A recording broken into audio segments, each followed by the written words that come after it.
Welcome to Aaron Mahnke's Cabinet of Curiosities, a production of iHeartRadio and Grim and Mild.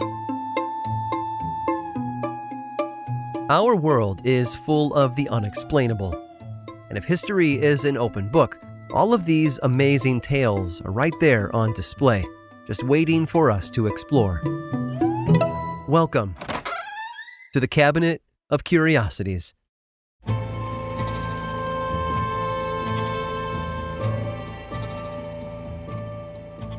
When you think of the strongest animal in the world, what comes to mind?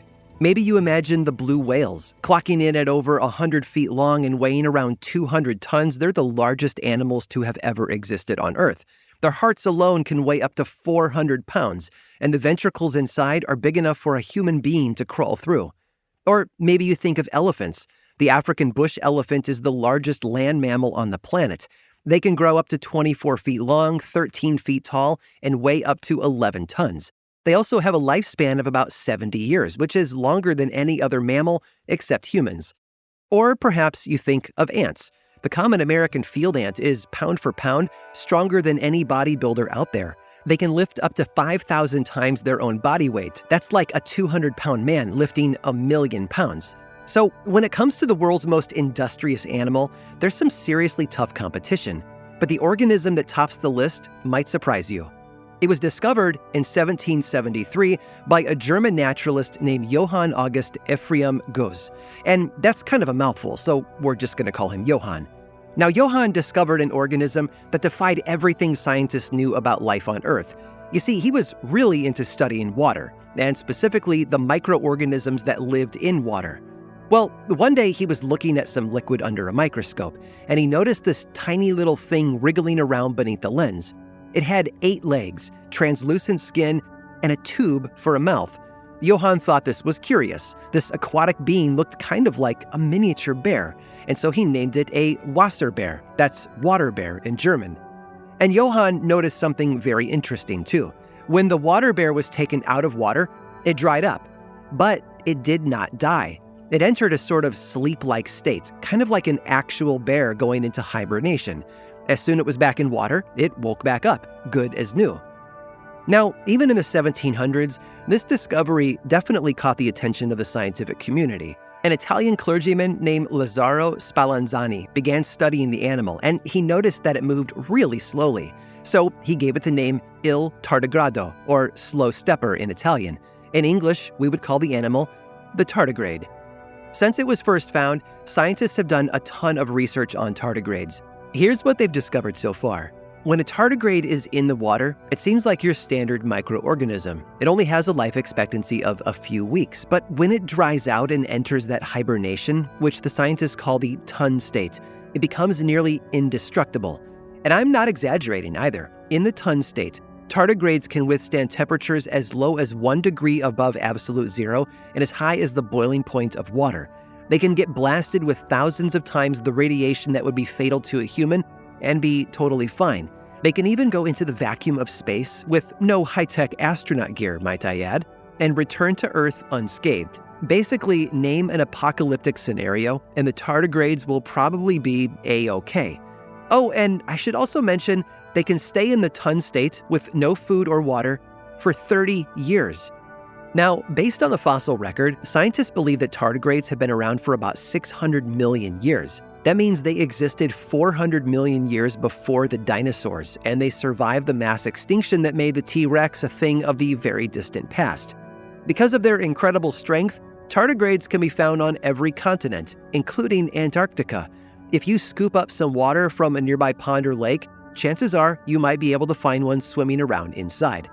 Of course, it won't surprise you to know that scientists are very interested in what exactly makes the tardigrades so resilient, and they found something that might actually prove useful for humanity. It turns out tardigrades have a protein in their body that experts call damage suppressor, or DSUP. DSUP is able to bind to DNA inside the tardigrade's body and protect that DNA from damage, which is, at least partially, what makes the tiny water bear so massively strong. This is all relatively new science, by the way, but it's possible that the DSUP protein could eventually have a medical use in humans. And who knows, maybe one day we'll be able to make ourselves as strong as those curious little creatures.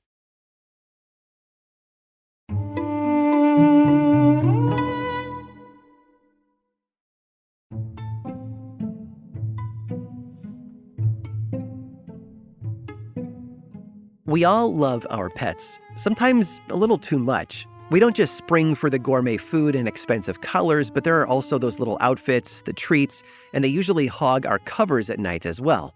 The dogs, cats, ferrets, and lizards in our lives aren't just animals, they're members of the family. And Francis Henry Egerton, the 8th Earl of Bridgewater, treated his family very well. Egerton was born in 1756 in London. His aristocratic family was well known and well respected, with members having served within the military and the English government. Francis was sent to Eton and Christ College, Oxford for his schooling. Nearly 50 years after graduating with the Bachelor of Arts degree, he inherited his title of the 8th Earl of Bridgewater, and of course, a lot of money, from his late brother John. But as with most rich aristocrats, Egerton was known for being a little eccentric. He was a lifelong bachelor, and in his later years, he abandoned his familial home in Hertfordshire for 335 Rue Saint-Honoré in Paris. This property was originally a hotel, but its new owner renamed it Hotel Egerton and got up to some wild hijinks while living there. For one, he loved animals. Egerton kept a number of dogs, cats, and birds in his home. And he didn't just adore his pets, he pampered them. His dogs had their own personal footman who would put little leather boots on their paws and fasten a linen napkin around each of their necks at mealtime. Every pooch had their own seat at the dinner table, where they would sit patiently while they were served a gourmet meal on silver platters. As I said, the man was eccentric. But not every dog had his day with the Earl of Bridgewater. Two of the man's dogs, named Bijou and Biche, were less obedient than their other siblings. When they misbehaved, he would sequester them in a separate room of the hotel for 1 week, devoid of attention from their doting owner. And when he wasn't having dinner parties with his dogs, Egerton was keeping a close eye on his footwear. He wore a different pair of shoes every single day. At night, he would take them off and line them up in one room next to the pair from the previous day. By the end of the year, he had 365 individual pairs of shoes that could tell him what the weather was like on a particular day of the year, or how muddy it had been. Apparently, he had never heard of an almanac or a journal. Of course, he may have had his strange behaviors and spent his money on frivolous things, like a year's worth of shoes. But Egerton was no fool. In fact, he'd been a Fellow of All Souls at the University of Oxford. And in 1781, he'd been made a Fellow of the Royal Society, a designation reserved for people who'd made a significant contribution to the fields of math and science. He also did not stand to be pushed around by anyone. When Napoleon Bonaparte came to Paris to rearrange the city according to his plan, the would-be emperor didn't stay long at Hotel Egerton. The Earl kicked him out. And he did the same thing to the Duke of Saxe-Coburg, who tried to take the hotel for himself. On that occasion, Egerton armed 30 of his servants, ready to go to war over his home. The Duke wound up leaving empty-handed. But not all was right in the City of Light. The Earl longed for his days back in England, when he would go out with his hounds and hunt wild game. You might think hunting would be impossible inside a hotel, but you'd be wrong. Egerton held small hunts on the property, complete with English hounds and an English fox. As he got older and couldn't walk so well, his servants would help him by putting a gun in his hands and holding him up to shoot pigeons, rabbits, and partridges. When Francis Henry Egerton died on February 11th of 1829, he left a collection of 67 manuscripts about French and Italian literature to the British Museum. He also bequeathed them £12,000 to start a fund so they might acquire additional manuscripts in the future. And he left £8,000 to the president of the Royal Society. The money was to go to any authors chosen to write a treatise on the power, wisdom, and goodness of God as manifested in the creation.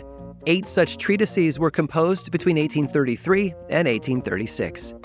As the Earl of Bridgewater, Egerton was no stranger to side-eye or rumor. He lived his life the way he wanted, which is something most of us only dream about. And he did it with style and flair, and some really well-dressed dogs. I hope you've enjoyed today's guided tour of the Cabinet of Curiosities. Subscribe for free on Apple Podcasts or learn more about the show by visiting curiositiespodcast.com. This show was created by me, Aaron Mahnke, in partnership with How Stuff Works. I make another award-winning show called Lore, which is a podcast, book series, and television show. And you can learn all about it over at theworldoflore.com. And until next time, stay curious.